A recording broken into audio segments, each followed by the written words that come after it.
America. Today we're going to be talking about the Democratic debate in South Carolina. Bloomberg slips up. Joe Biden steps up his game on today's debate. And also Elizabeth Warren kind of makes a questionable statement about her stance on abortion. But let's get started from the top down here. Going to jump right into it. Another great day on the Sweet Lou special. So the big thing that on the Democratic debate that included all the big names, obviously Elizabeth Warren, Amy Klobuchar, Mayor Buttigieg, Mayor Bloomberg, Vice President Joe Biden, and even Tom Steyer. You know, this entire debate, I was wondering, like, what the hell is Tom Steyer doing here anyway? Like, who the fuck is this guy? You know, like, okay, he's a billionaire, but like, have we really been paying any attention to Tom Steyer? No, I don't think so. Mainstream media hasn't, the left hasn't, the right hasn't. Which, you know, you look at this as like, what, 6 individuals that are still up there, you know, battling out for who's going to win the primary for the Democratic ticket. And, you know, all they are doing is just like really shooting themselves in the foot, especially shooting the Democratic Party in the foot. And here's why. Is because you got 6 individuals up there. They're all trying to get that primary nomination, and none of them are wanting to budge to step down to help nominate someone else that's got a better chance, okay? Because like Elizabeth Warren is just down in the shitters. All right, Tom Steyer, I don't know who the fuck this guy is. Why? I mean, like, why are people like this still even in the race? Like Amy Klobuchar is like iffy, but we all know that the big names is like Bloomberg has really stepped up his game. You know, obviously we all know he's been dumping millions of dollars of his own money, like $500 million into these ads. I mean, you can't even open up YouTube or even watch TV anymore without running into at least 20,000 fucking Bloomberg ads. And so, you know, Pete Buttigieg, you know, he's doing, you know, moderately okay, I guess. I don't know. I don't got the, like, statistics. I'm just going off of, like, my opinion here, and this is what, like, I've been hearing. You got other analysts that are really saying that Pete Buttigieg is doing great, and obviously everyone is talking about how well Bernie Sanders is, and you see this on the leftist media all the time. Even the leftist media is somewhat attacking Bernie Sanders because he's a big wacko socialist or democratic socialist, as he so eloquently proclaims himself to be. But okay, so we'll start, right? The economy, right? During the debate, they start off with talking about the economy. One of the first questions that was asked is like, "Oh, the economy is doing great." You know, Mr. Sanders or Senator Sanders, how do you, you know, how would you help to get more jobs in for people and blah blah blah? Which is a fucking stupid question because the guy is already proclaimed that, you know, oh, you know, we're going to get rid of fracking. Which you know, I don't know the specifics on fracking. I'm not the professional on it. I get the basic concept, you know, that you shoot water into the Earth's surface, and it's supposed to pressurize oil and gas or whatever to come up. And I guess there is some harm to the environment when dealing with fracking. Anyway, getting off topic here, but I mean, he's already said that we're going to have to go into renewable energy and different kind of energy sources, alternative energy, that is going to cost tens of thousands of jobs. Even Joe Biden has gotten to the point of admitting that it's going to cost, you know, Americans jobs because of it.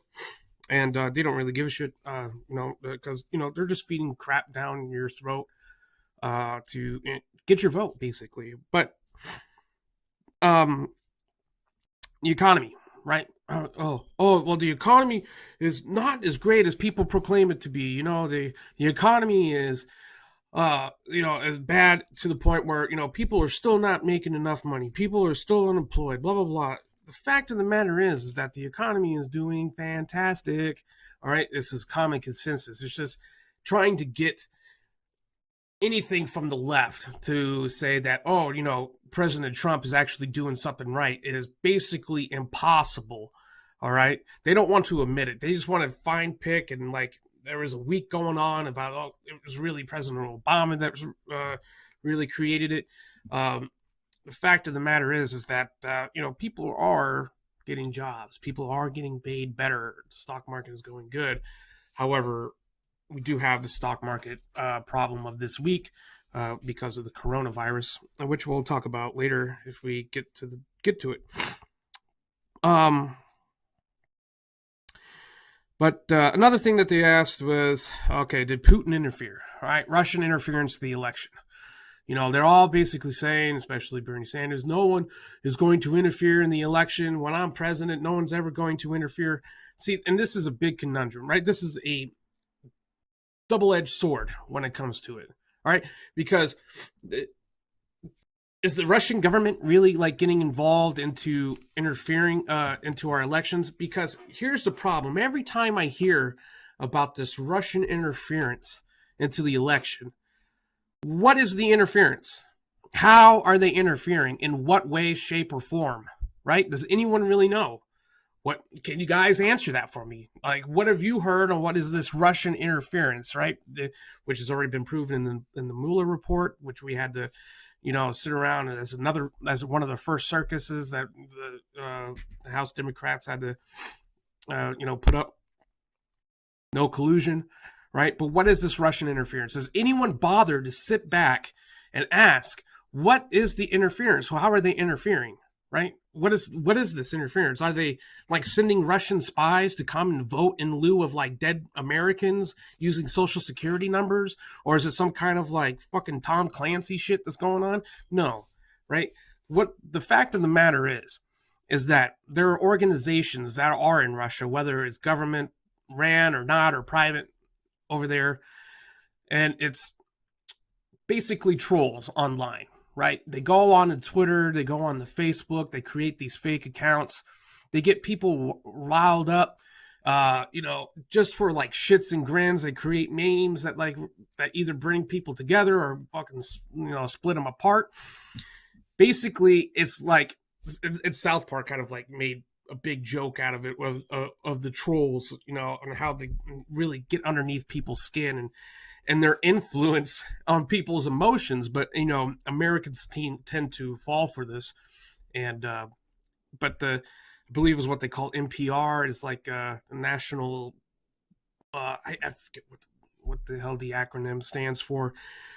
But basically, that's what it is. You got some people that get online, create these Facebook accounts from Eastern Europe and Russia, and it's been proven that they either create like these groups to purposely have like an organization, not organization, but like a rally across the street from another like pro Democrat rally across the street on purpose, just so they can clash. Again, I don't got the specifics, here, but we could talk about it on a different time, and I can address these questions. But that's what it is in a nutshell. It's just people falling for these trolls, and what they're doing is that they're either making anti-Bernie memes or anti-Bernie groups, or they're making anti-Trump groups, or they're making anti-Klobuchar, pro-Klobuchar, or whatever. And so that's what it is. But really, it fucking bothers me when I keep hearing this Russian interference, because I can probably almost guarantee you I can just walk out on the street, go to a college campus, or fucking anywhere in public and be like, how are the Russians interfering? And just ask normal people. Because the media is being vague and very vague on this for a very particular reason. Because they know that if they use the words interfere in elections and Russians all in the same sentence, that is going to get the attention of the American people. But what bothers me is that no one really looks into what is this Russian interference. And so it is definitely a big thing on the debate, one of the very first topics that they talked about. And there's not going to be any Russian interference, because it's already been shown that there are some organizations in Russia that are already saying that they're trying to help Bernie get elected. Of course, man. They love to fuck with the American elections if they can. Why wouldn't the enemies of the United States do that? Of course. Because like I was saying before, here's this double-edged sword. Because guess what? The Americans and American governments have been interfering in the foreign elections for a long, long time. So this is the double-edged sword, everyone wants to freak out about this Russian interference. I promise you, They're not going into like hacking the polls. They're not attacking, hacking the voter registrations and shit like that, and switching up names and like taking your social security numbers. The biggest interference that they're doing in our elections is by trolls and, creating these Facebook and Twitter accounts to just get American people riled up. And it works. Unfortunately, that's the case. It works. And how do you stop it? Is Putin really behind it? Because, that's what they talked about. Is Putin really behind it? Does he have a little bit of a push? I'm willing to bet that that's the case. But again, I don't foresee this as anywhere as a big issue that people proclaim it to be, because it's going to be nearly impossible to stop 100% of the trolling bullshit that comes from Eastern Europe or anywhere else in the world. If you have internet access, but you got organizations like Facebook, Twitter, that really are doing their best to stop these accounts before, they cause any kind of damage. I've already seen it on Facebook, Twitter, so on and so forth. So, they are doing their best, and that's the private industry that's doing. Okay. But the big message to take out of this entire Democratic debate is not I guess in a way they are saying about what they could do for the American people, but they get themselves really hung up over who is the best candidate to beat Donald Trump. I really, really, really believe that every single one of those candidates up there constantly think about that. I don't even think they're thinking about the best interests of the American people. I really do believe that they're just blowing smoke up to people's asses just to try to get the votes, because, that's what's in for the left, is not really being moderate, but being extreme in the sense of like progressive views in some cases. But I really believe that they get worked up over President Trump. That is who gets under their skin. And, we see it, it's obvious. But, yeah. Billionaires.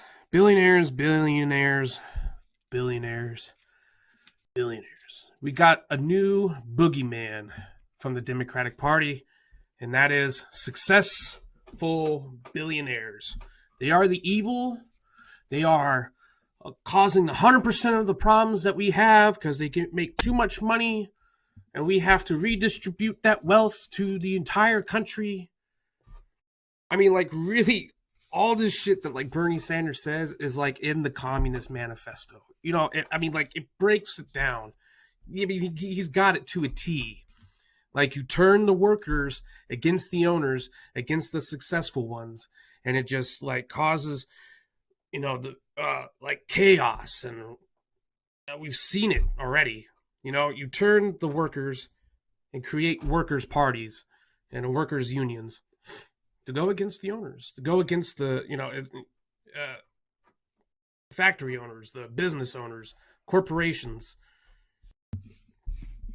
It's to a T. If you don't realize that, then, that his goal, that Bernie Sanders' goal is to have public ownership, that of these private businesses, of these private corporations. He doesn't want anyone to be more successful than the other. It's this community living that one person gets equal amount as the next person, gets equal wealth, the same amount from top to bottom. Every single person, destroy the class, and we talk about a lot of the middle class is shrinking, and that the lower class is getting better and bigger. And is having class, like the top, the middle, and the lower class, is that really an evil thing? Is that really bad? Is it always going to be like that in human, in human history? Yes, it's always been like that. You're always going to have some kind of poor, always going to have some kind of more successful, because it's the innovation that some people have, the entrepreneurship of ability that some people possess that others don't, or most don't.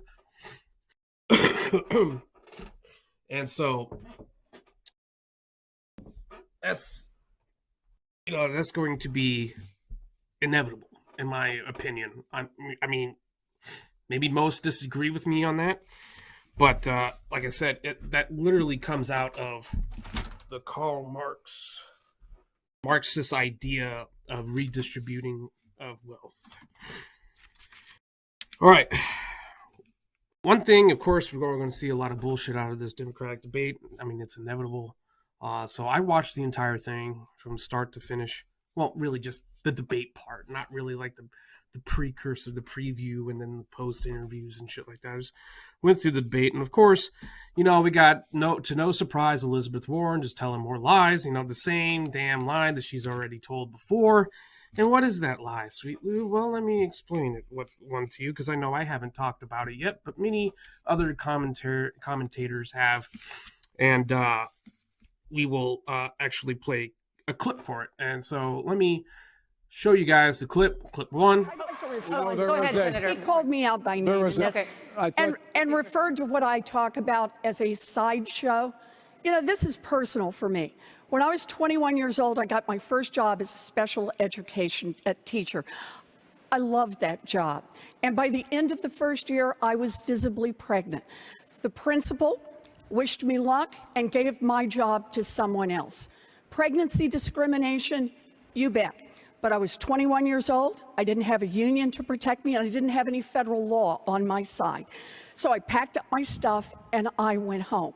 At least I didn't have a boss who said to me, kill it, the way that Mayor Bloomberg never alleged said to that. have said to one of his pregnant employees.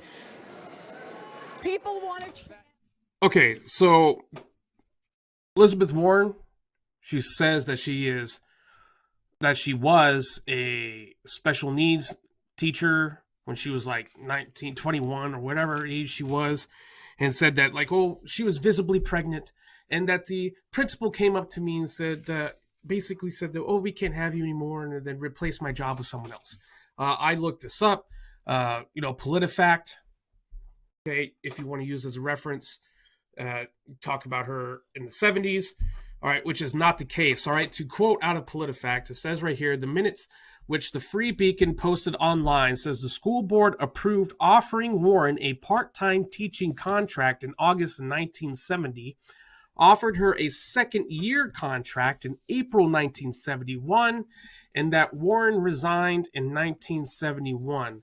And then it says the weeks after Warren's resignation, one local newspaper reported that Warren resigned to raise a family, and another says she resigned for personal reasons. But it also says one thing that's important to remember: at the time, it was common for women to be forced out of teaching jobs after they became pregnant. But however, in a 2007 mention, she doesn't say anything about being fired at all. So what does it say here? She said, quote, I was married at 19 and they graduated from college actually after I'd married. And then my first year post-graduation, I worked. It was in a public school system, but I worked with children with disabilities, and I did that for a year. And then that summer, I actually didn't have the education courses. So I was on an emergency certificate, it was called. Basically implying that, or really saying that, when she started this teaching job, she didn't have all the necessary certificates and requirements, course requirements to be doing that job, and so had to resign. And so she's not only said this once on this debate, but she has said this claim of her being fired multiple times. And another thing on this clip is that Elizabeth Warren talks about Bloomberg telling a woman to, quote, kill it. Okay, and I added this part in here because I know abortion wasn't really talked about in this entire debate tonight, on this night, excuse me. And but of course, it's Elizabeth Warren on the attack, going to Michael Bloomberg, and basically saying that I heard sources and a woman say that When she was pregnant, you told her to kill it, to abort it. And going on the attack about that, which so the reason why I added this part is because it goes to how I felt and continue to believe on my stance on abortion is that the majority of women in the United States do not support abortion, and disproportionately men do in comparison to women, because I feel that it is because there's a lot of scumbag men out there that would love to get out of responsibility, because what is one of the common reasons for abortion to occur is because infidelity is a one big number, when especially out of proportion in comparison to like rape and incest, and so infidelity being one of them. So the point that I'm getting at is that there are a lot of scumbag men out there that would talk women into getting an abortion, that would influence them, that would kind of compel them, that would kind of push this. And so this aspect of it, I felt like it was very contradictory about the entire Democrat stance on abortion, right? This pro-choice. When you really like break it down, do you think that there is a lot of women out there that are having these abortions that are pressured into it, either by men, by the abortion staff, doctors, schools?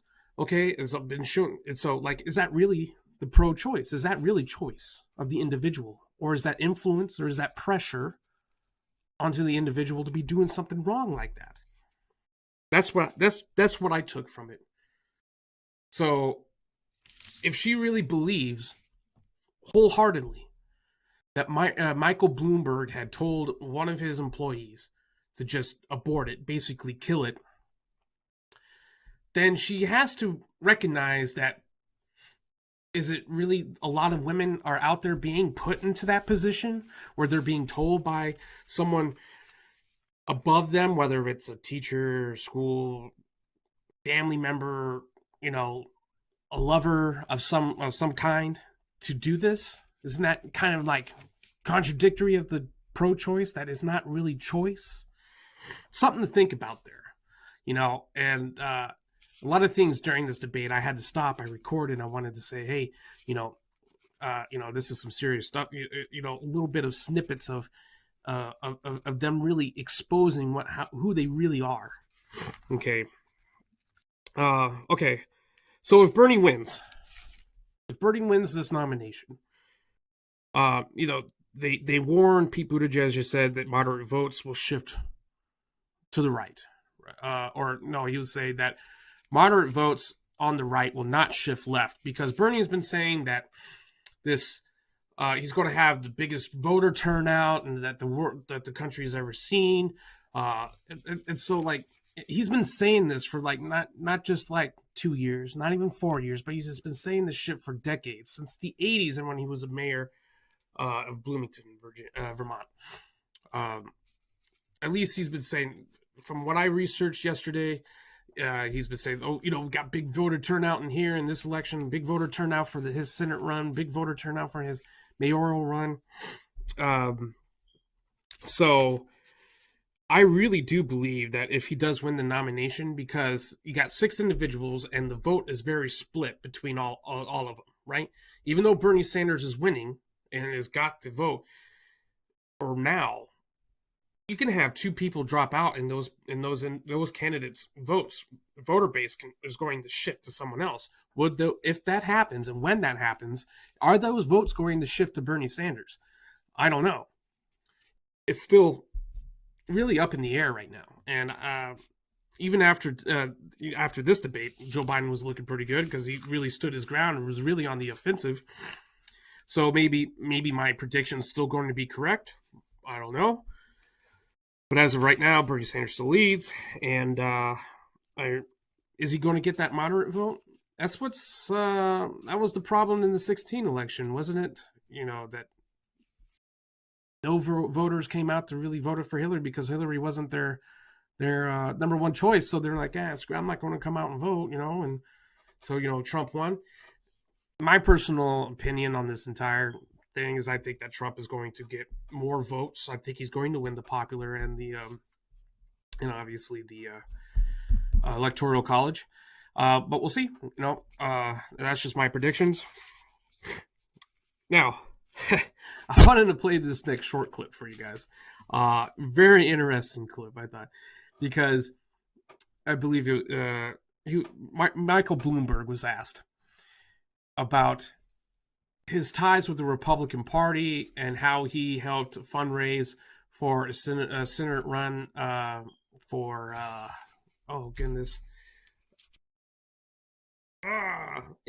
for Republicans. Lindsey Graham, there we go. Excuse me. How he did a fundraiser for Lindsey Graham and helped him win his election to become senator, and his other contributions to Republican candidates in other different elections against women. And I was asked by Elizabeth Warren, and I thought it was really. And Michael Bloomberg got to a point where he was like, "I bought," like he was talking about, like he was almost going to say he bought those elections or he bought those senators or whatever, but he's like, "I bought," Oh, here's the clip right here. Clip 2. Mayor Bloomberg, please. Let's just go on the record. They talked about 40 Democrats. 21 of those were people that I spent $100 million to help elect. All of the new Democrats that came in, put Nancy Pelosi in charge, and gave the Congress the ability to control this president, I got them. Number two, when you talk about money. All right, so there it is. I thought it was kind of interesting. His little slip up right there. Kind of makes you wonder, what does he really think, about this? Like, as he said before, I'll just buy this. I'll buy it. No, I bought their election. I own them. That's kind of like dirty politics, isn't it? I mean, really, is this someone that's Democratic Party really wants? I mean, he's kind of slipped up on his kind of corruption. No telling what this guy really done. Maybe Elizabeth Warren is right on her claims that about Michael Bloomberg. Who knows? Okay, so next clip, we're going to talk about one of the questions going to be asked about gun control. Okay, I have my very strong opinions on Second Amendment rights, gun control, and basically was asked to Joe Biden what would he do about gun manufacturers and gun control, and what kind of policies will he enact in place. And he went up and I could. But Congress has not been able to pass a major gun legislation in a quarter of a century. And just think about this. In those 25 years, we've had Columbine, Newtown, Parkland, Las Vegas. We could go on and on. Vice President Biden, I want to start with you. Why should anyone have faith that you're the one who can get this done now? Because I'm the only one that ever got it done nationally. I beat the NRA twice. I got assault weapons banned. I got magazines that could not hold more than 10 rounds in them. I got them eliminated, except we had a thing called an election with hanging chads in Florida, and it was not reauthorized. In addition to that, I passed the Brady bill with waiting periods. I led that fight. But my friend to my right and others have, in fact, also given to the gun manufacturers absolute immunity. Imagine if I stood here and said we give immunity to drug companies, we give immunity to tobacco companies. That has caused carnage on our streets. 150 million people have been killed since 2007 when Bernie voted to exempt the gun manufacturers from liability. More than all the wars, including Vietnam, blah, blah, blah, from that point on. Carnage on our streets. And I want to tell you, if I'm more than 10 rounds. coming for you, I'll just go ahead and play the clip for you guys right now. I'll go ahead and clip 3. All right. The biggest takeaway that I got from this, and one of the biggest issues I have, is what he says about gun manufacturers should be held responsible for the actions of other people, and that people like Bernie Sanders had voted to give immunity to gun manufacturers. And he compared gun manufacturers to tobacco companies, as like, to be able to sue gun manufacturers like you could sue tobacco companies for giving cancer. The last time I remember, I don't know of anyone that grabs a pack of cigarettes and just throws it at someone and like, oh, that person that got hit by a pack of cigarettes has got got cancer. So like, it's For some reason, that's going to be the tobacco. I don't. The point that I'm trying to make here is this, right? I could be a knife manufacturer. I could be a jump rope manufacturer. I can create all different kinds of shit that could be used as weapons to kill people. Let's say Drano. Hey, we're going to sue Drano because someone poisoned another person with Drano? No, get the hell out of here. This entire thing about suing gun manufacturers like Remington, that was the most recent, debacle that the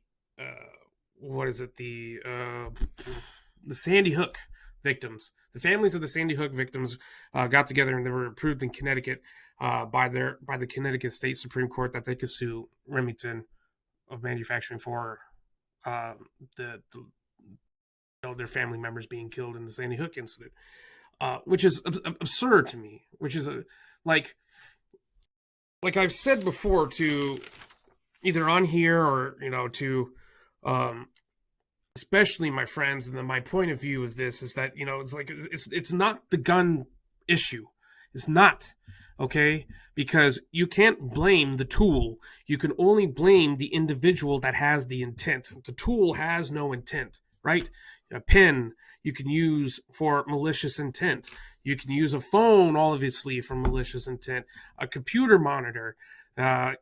People have been killed by all sorts of things. These things. Women have been strangled. Men have been strangled. Again, am I going to sue like a jump rope manufacturer because some guy decided to kill himself with a fucking rope?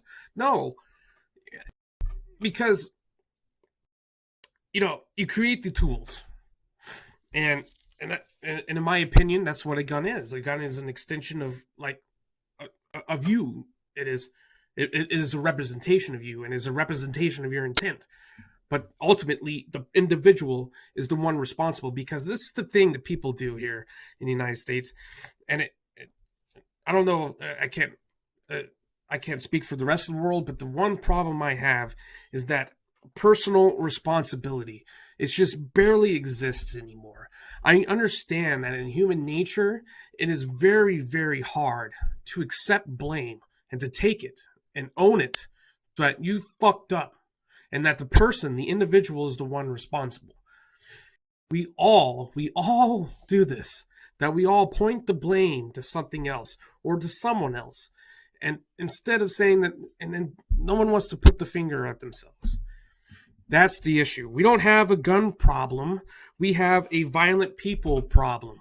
We have a problem with mental health. We have a problem with how family structures are in the United States and rural areas in the United States. We have a problem of broken families, of poor education. And that's the issue. No one wants to take responsibility. We live in a nation that's basically in very metropolis areas that is, dog eat dog world. It's terrible. We just have to it's a cultural issue. And it's not by creating laws that try to have the government intervene to have more control over the individual and have more control into Americans' lives. But I feel that the government and the people that we elect as our representatives, as the president, need to set up programs and help to inspire the American people, to inspire families to do better. How you could create laws all day. You can just create policies. You can just write down on a piece of paper of this is the amendment. This is going to be the law. But what's more difficult is to change this. To change a mindset, to change an idea. That is what's more difficult. But that is exactly what needs to happen. We all need to change this, our way of thinking. The problem is that, we feel like it's chastising to seek help, chastising to, in other countries and other cultures is not the same. I'm not saying that it's like that for 100% of Americans. It's not, because there's a lot of successful people, a lot of happy people. But,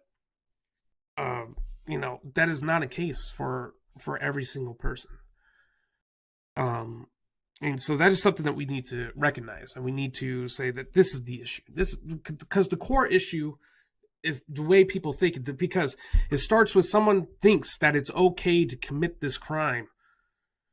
It's not the issue of having the guns. As a matter of fact, I kind of have an unorthodox approach about gun control. I believe that if you reverse all the gun control policies that you have, and instead of trying to make people fear the tool or fear the weapon, you have countries like Switzerland, which I guess, you say you can compare, but like America was doing it well before Switzerland, but like teach gun safety rules.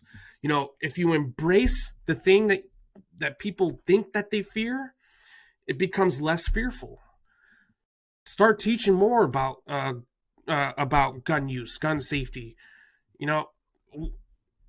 Creating these laws is not really stopping much of anything. Like, it's like I've used this gun control laws that they've created as comparison to how the war on drugs has been.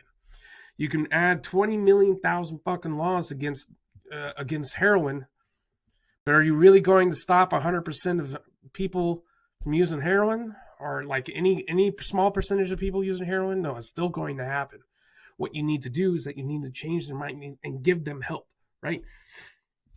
Because people are saying that, like, we need to legalize all these drugs, decriminalize them, and that's what's really going to, destroy like things like the cartel. Anyway, maybe getting off the beaten path here. But like I said, the way I feel is that we don't have a gun issue. We have a violent people issue. We have people that think that it's okay to hurt others, and it's not. We have families that think it's okay to abuse and neglect their children, and it's not. A lot of people come from broken families. Yes, and a lot of people rise from that. Yes, it's true.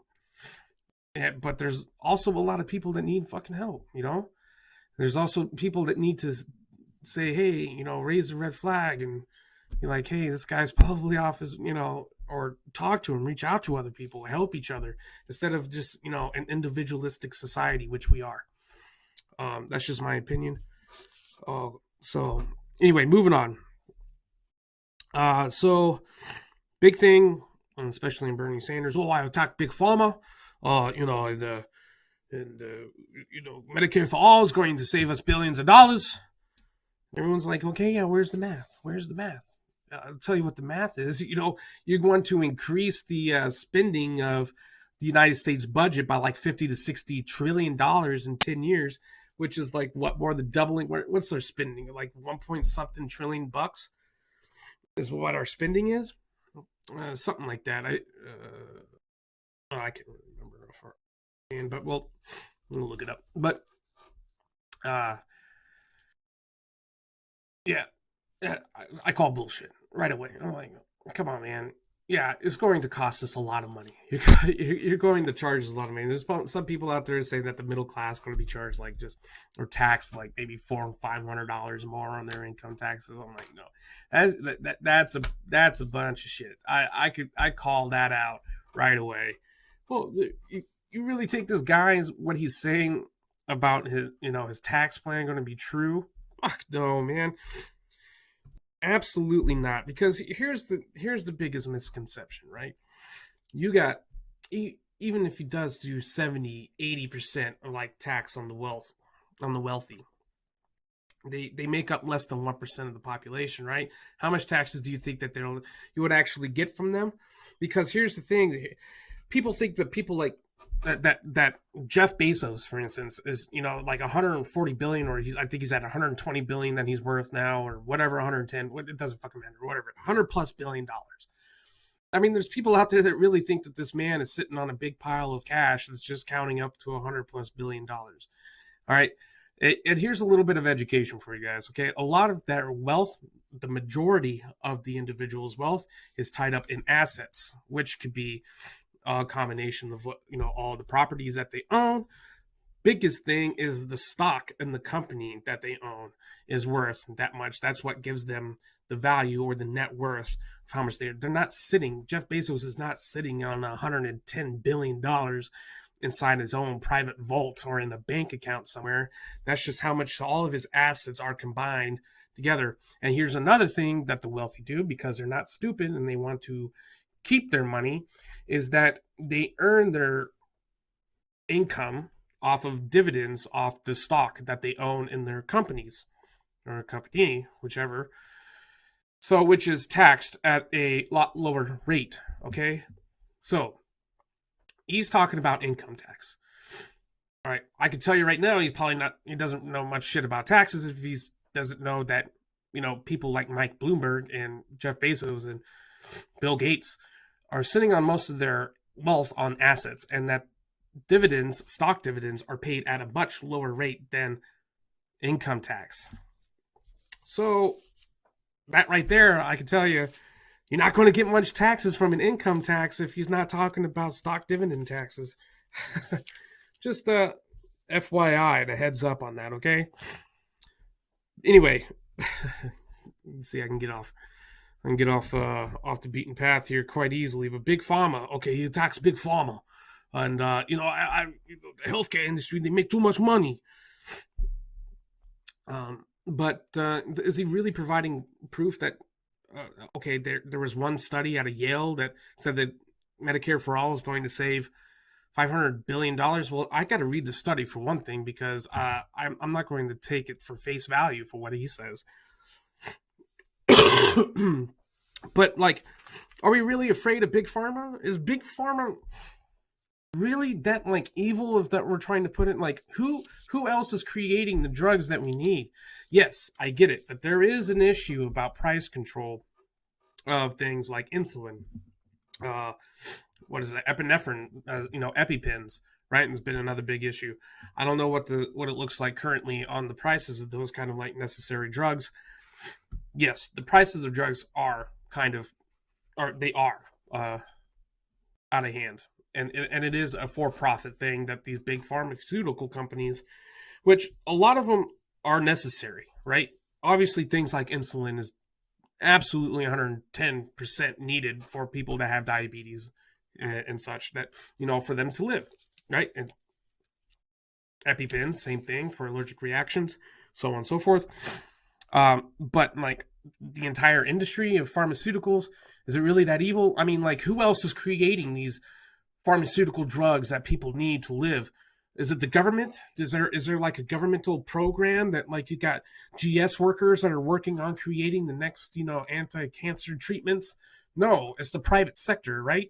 And so what is also another drive and motivation for the private sector to create these is not only just for the benefit of the people, because it costs a lot of money to research these pharmaceutical drugs, to research the cures, vaccines, and antibiotics and shit like that.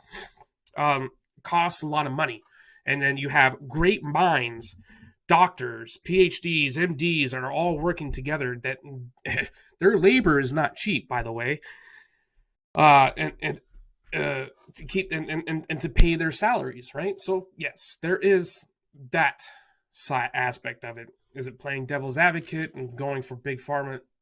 Yes, I am going to be saying that, because I believe that in the big sense, in the big scheme of things in the United States and in the world, is absolutely necessary, because innovation for these cures, for these drugs that are needed to help people out, it comes from the private sector, private citizens, educated people, right?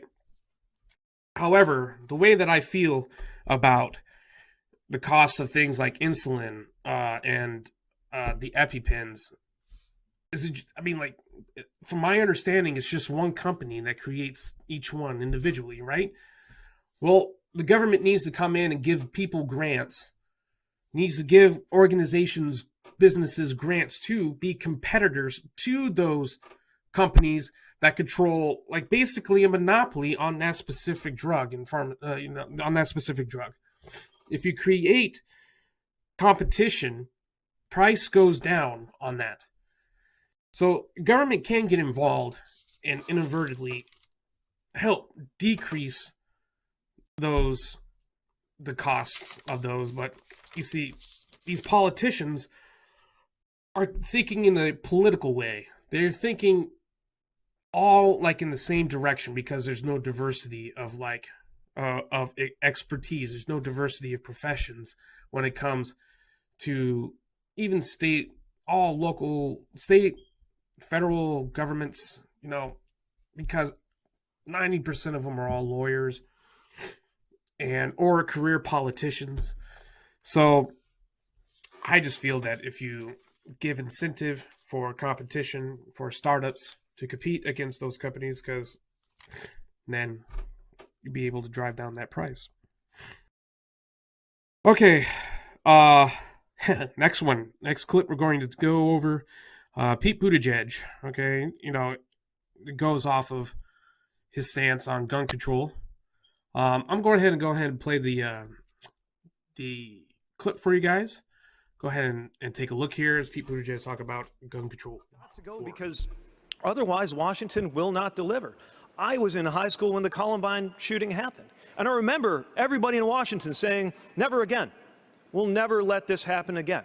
And then a second school shooting generation has now been produced. Shame on us if we allow there to be a third. Right. And also, in terms of making the case, I think it wouldn't be a bad idea for somebody to illustrate from the perspective of a veteran why the kinds of weaponry, anything remotely like what I trained on in order to go serve in a war zone, has no business being sold anywhere near an American school or church or neighborhood. All right, Senator Sanders, please.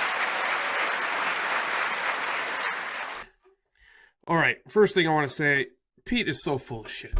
Okay, coming from a veteran that's me, and also him. Okay, he's a sailor. All right, he's in the Navy Reserve as an intel officer. The pictures that he has, like of him in Afghanistan, wearing his glasses and he's got no body armor, but he's sitting on a rock on a mountain cliff, and he got his M4 right there. It's got no damn optic on it. That's where you can tell the guy's a damn pogue, for one thing. Well, I'm a pogue, but I think I can use the word. But come on, he's talking about what is he saying there? I was given, I was trained with a firearm that was used for war, and no one should have it in the civilian sector. Basically, is what he said in a nutshell, right? The guy wasn't in war in the sense of he was on the front lines and he was actively seeking, the Taliban or any local fighters out there and getting engaged by the enemy on a constant basis. He wasn't infantry. He wasn't a damn Marine. Okay, excuse me. I don't mean that in the bad sense for Marines out there, but he was an intel officer in the Navy with no optic on his rifle in Afghanistan on Bagram Airfield. For those who have been to Afghanistan, especially Bagram, it's like living pretty good. You're not living up in the hills. The guy's not in combat arms by any means. But yet, a weapon that was given to him for self-defense in Afghanistan cannot be the same kind of weapon that American citizens can get in self-defense here. I see that parallel, and I just, it doesn't click with me. As a matter of fact, more individuals get killed here in the United States than they do in Afghanistan. And why is that? Well, there's a lot of people in Afghanistan that got basically every major household in Afghanistan has got one firearm, which is an AK-47. Locals, they band together and they, protect themselves from outside fighters or Taliban fighters. I've seen it and dealt with it before. And so I just think that Pete's full of shit on this. He's going to ride on this. I'm a veteran. I've been in Afghanistan. It was probably there for 6 months. I don't even, from what I think I remember, 6 months. The Navy's not there for a dang year. And he claims, and this is granted on Wikipedia, but he claims that he did 100 missions by being a driver for his commander. I call bullshit. Who the hell is going to put a naval officer as a driver for the commander? Officers are not typically any kind of drivers, but I still call bullshit on it. Okay. And I got to thinking this entire thing, you're listening to this entire debate and there's I want to create this policy. I want to create this law. I want to create this reform. I want to create this, at the federal level. And I'm thinking to myself, why is the federal government just wanting to become so large? So they want to be in charge of your health care.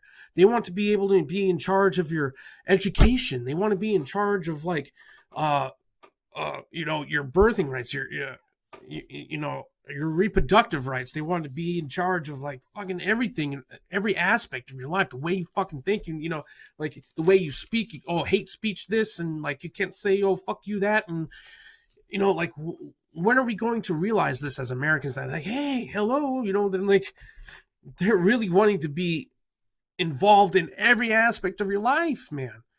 You're looking at it as like, oh, people out there are probably thinking like, oh, it's a great thing to have Medicare for all, or it's a great thing to have universal health care. What's the bad idea about providing health care at a reasonable price or for free for people? We care about people. Yes, of course we do.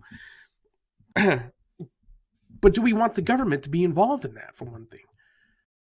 Because nothing is for free. Like I've said this before on yesterday's episode, nothing is for free. There's going to be some strings attached. There's going to be some stipulations. And is government really that responsible and that smart to be in charge of that? What are you going to be able to do? They've talked about it already. Healthcare. We're going to pay for your college. We want to get a good piece of that ass on your job and on your income. We're going to, we want to be able to dictate if you can, abort your child, and so crazy shit, man. And that's just like the tip of the iceberg that we've just seen here on this debate specifically. And, Democrats and people on the left have really been going off the deep end with what they want government control over.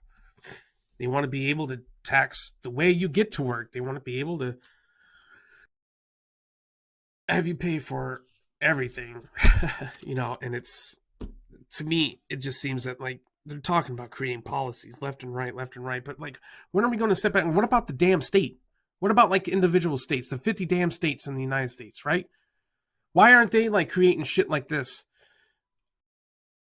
Isn't that like more for like appropriate? I don't know. It's that could be debatable and up to interpretation. That's just the way I feel. Maybe you do too. But what are we going to be free to do if we just allow government to be part of every aspect of our free lives here in the United States?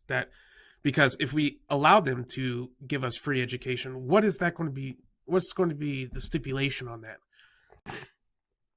Always going to be something. All right, next clip.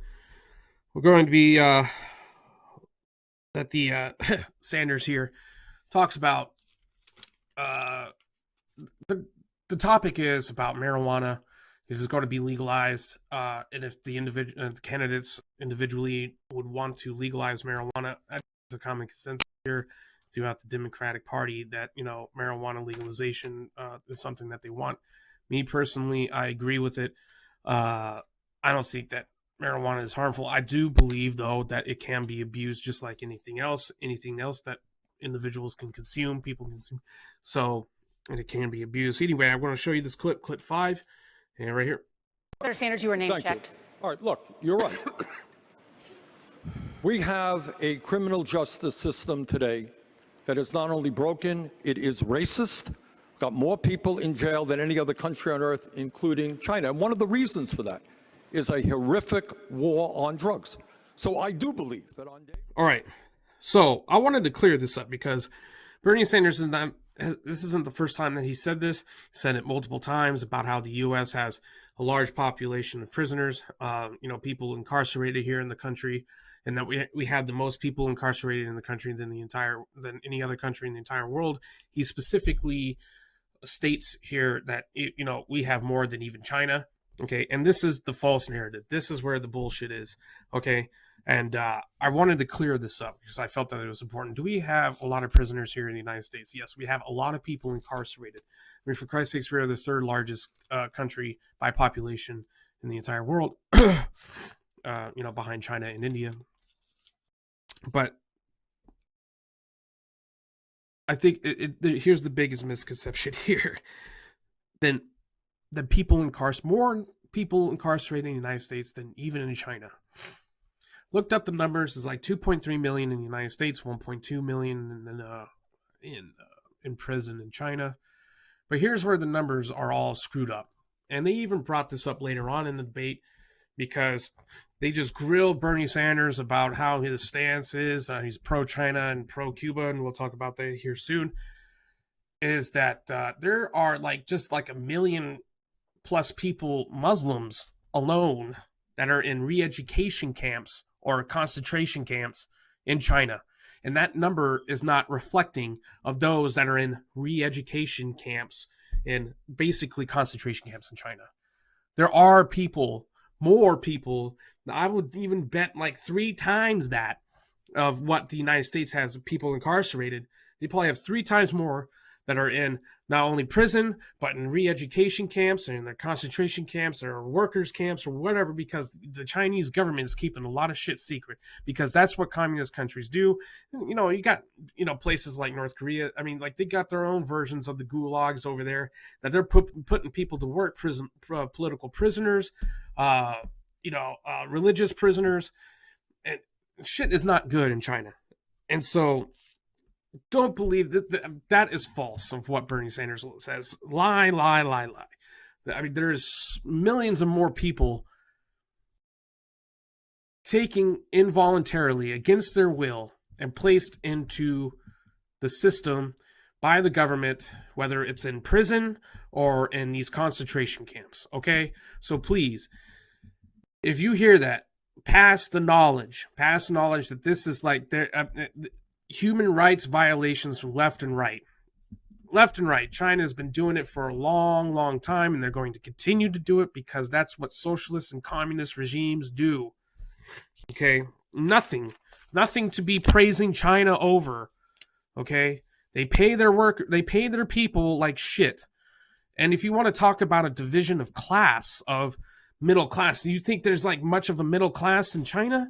No, that's where you're going to find communists. You're going to find the very even smaller few rich and even a larger poor than what you will see here in the capitalist system that the United States has.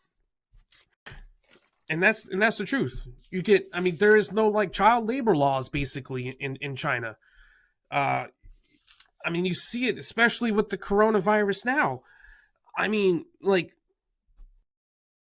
There are claims that because of what the people eat, eating bats or different weird fucking animals that they shouldn't really be eating, which from what I've gathered, and I may be wrong on where the coronavirus really originated from, but they're probably consuming stuff from animals or being around animals that have this virus, and somehow the virus and probably mutated and was able to jump species into the humans, into us humans, and created that way, which we see it because you leave China unhinged in this totalitarian regime, totalitarian idea, this authoritative government that they have, communism, socialism, and they go unchecked.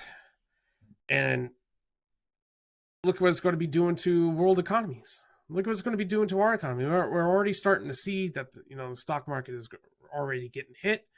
You got countries like Turkey that are closing their borders, and that's going to be hurting their fucking economy. It's going to be hurting India's economy. Largest economies in the world is this entire, because and I'm probably going on my soapbox here, but Trump said, and Trump was big on putting a lot of checks on them. They're like, hey, we need to pump the brakes here on China. China's going a little too far. That's why we've been putting these sanctions and putting them in a little bit of check here. To hey, they need to calm their shit down, or else, and we need to be doing things right, especially when it comes to trade with China. And then, China's going to be fucking the entire world over this. They kidnapped the doctor that basically kidnapped. They detained and arrested the doctor that said, hey, coronavirus is out. It's coming out. It's going to be an issue. The doctor was detained, arrested by the Chinese government, and eventually died of the virus that he was trying to warn people about. Sad.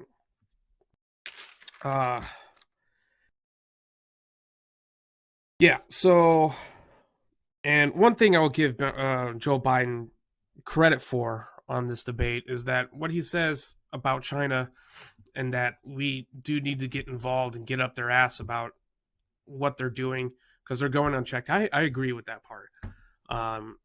And when I will give credit when credit is due. That's something that I do agree with Joe Biden on, is that, yeah, we need to get into that ass. We need to, that with all these human rights violations, with all the malpractices, the, their labor laws, what China's doing to their own people, their industry, all this has to be under scrutiny by the entire world. And it's the unfortunate thing is that China is so large, huge, that it's almost impossible to uncheck because of their communist beliefs and ideology. So Dems are also talking about here briefly about bringing the troops home, which, they're going to say that every fucking 4 years. Every side is going to say it. And then I just felt like I needed to address this part because you got, the Democrats are saying, oh yeah, we need to bring the troops home. We're losing in Afghanistan. But I guarantee the moment that if any of them will get into office at the end of this year or the beginning of next year, they're not going to be pulling anyone out of Afghanistan. They're going to have their advisors that are going to be telling them we need to stay in. You're going to have the generals that are going to be telling them that we need to stay in. We still have a fight. And I want to bring this up about how I feel on this entire situation of Afghanistan. Yes, I've been to Afghanistan 2011 to 12. And so I do kind of have, a firsthand view and opinion on this. But the way that I feel is that you got someone like President Trump that comes in and, and he is preaching about pulling the troops. And I believe that he was going to. But then you got career employees, government employees that are state employees, Department of State and Department of Defense employees are going to be advisors. And they're going to be like, no, we need to stay in because, because of A, B, and C, or because, you got this group here that's going to be a threat to national security, or you're going to have this group that's going to be a threat to national, or going to be, that could do this and that could do that. And another problem that you have is that you got generals that are, earning their stars and they want to get a piece of that ass downrange because it's going to be an OER buffer, right? They got officer evaluation reports. And what looks good on an evaluation report than being CENTCOM commander or being like the commander in charge of whatever fucking brigade that went downrange in Afghanistan? Of course, they're going to advise the president to stay in because they want to beef up that shit. That was one of the biggest problems we had in Vietnam, is that you had these generals that were like, that got a piece of their command in Vietnam, and then they would transition out of position, and then upcoming generals that would be gaining their stars would get into those command positions, and they wanted to get a piece of that fluff for their OERs. And they're like, yes, I commanded these troops, I commanded this brigade and battalion or whatever the fuck, or like this division. And these generals want to advise the president like, oh no, it's not advisable, not a good idea to pull out of the country right now. I think that President Trump, hopefully here soon, would realize this and just say fuck it and pull everyone out. I do kind of have an isolationist point of view when it comes to foreign policy, and that's something that I feel. And again, it comes down to, okay, if we pull out and we don't have a good proper plan of taking our troops out of the country, what's going to happen after that? Are we going to have another 9/11? Is there going to be another major terrorist attack on the United States, or especially United States citizens?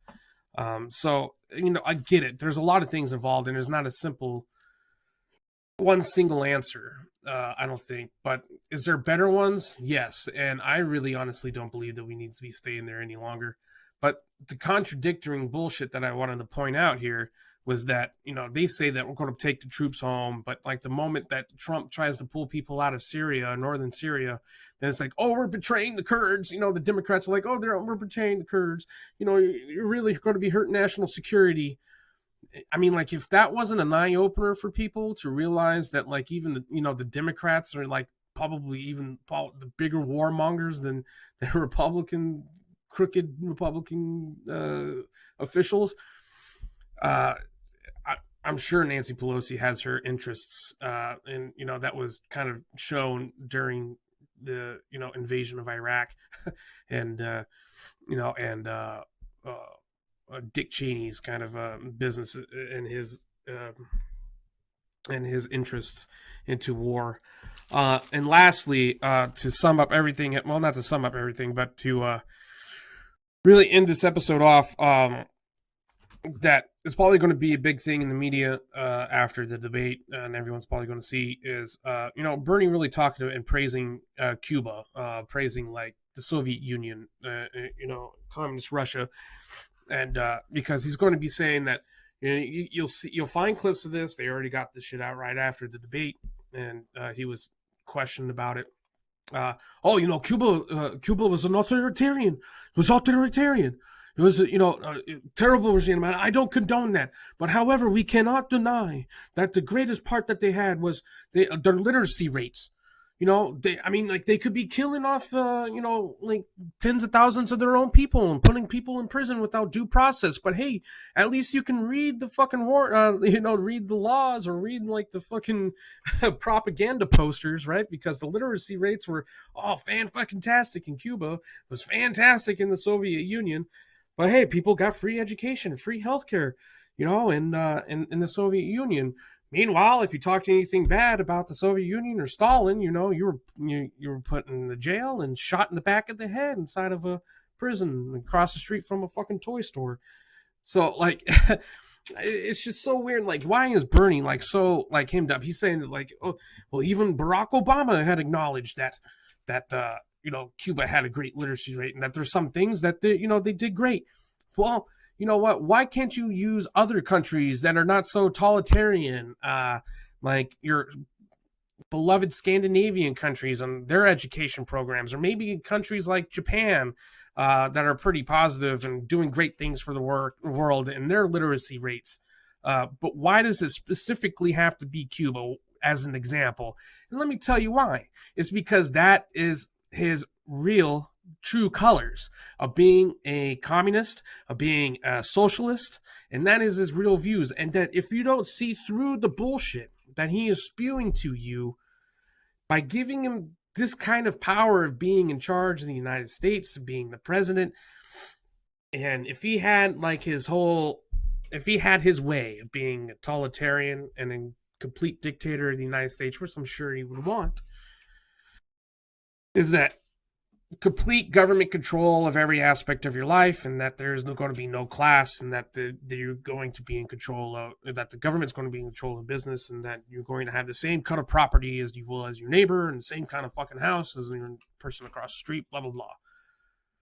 It's because he idolizes and he appreciates and he does admire totalitarian governments, and he does admire those kind of ideologies that are out there, and it's just crazy. And he's going to be really splitting the Democratic Party. The man's not even a damn Democrat, independent, So I think the Democratic Party is going to have quite a handful and a lot of divisiveness between its people and his party and his entire party. So we'll see what happens from here on out. Again, we're going to be covering more shit that comes out of both sides, left and right. I know this was kind of more of a concentrate on the Democrats, but hey, this is what's popping, right? And the big thing out there, coronavirus, right? Yeah, this is going to be a major health concern, but you got people out there that are saying, well, we were worried about SARS, we were worried about the Ebola. Is the coronavirus really going to be something that the American people specifically have to be concerned overly and worried about? Good health practices of washing hands and, staying home when sick and not trying to be around others that are sick. It should just be common practice anyway, regardless of coronavirus out there or not, right? And be wary of your health. Look out for each other, for one thing. And the Democrats had something to say about, the cutting of funding to the CDC. I haven't even looked up the facts on that yet. I know that the CDC, for one thing, in the last bill that was approved by President Trump, it gave them like X amount of money for like fucking gun violence research. For I don't know why the fuck the CDC would be involved in that. But I don't think that Trump is going to do anything negative or regressive into harming the American people. It's just going to be another fear tactic shit that the Democrats are going to put out. But the coronavirus thing is real. Is it going to be a real major concern? The CDC came out that it's not a matter of if coronavirus gets to the United States. It's just what is a question of when is going to be a real major problem. So again, just look out for each other. Use those healthy daily practices of washing hands, staying clean, and looking out for each other, man. So anyway, that's going to conclude this episode of the Sweet Lou Special. Thank you all for coming out. And like I said, we've hit 10,000 plus followers on the Facebook page. That's awesome. I'm going to putting out more content. Follow the page, share this video if you like some snippets. Hey, leave a comment, ask a question. Send me a direct message. Of any kind of questions you ask. I'll try to address them. And I'm on Twitter. You can find me at SweetLou8. Go ahead and check out my YouTube channel, the Sweet Lou Special. Subscribe. Follow me on both Twitter, Facebook. Do have an Instagram. You can find me on there too. And which is Sweet Lou 777 is my Instagram. Find me on there. That way you guys can get the updates on when I put out some more information or more videos, more podcasts. I'm also on Spotify and iTunes. So if you don't want to look at my ugly mug, you can always listen to me on there. So that cool, maybe cool, not, I don't know. But thank you all for coming out. It's been great. Page engagement's awesome. The followers, the fans out there, it's just fantastic to have all of you, and I appreciate it. Thank you. God bless, and have a wonderful rest of the week, America.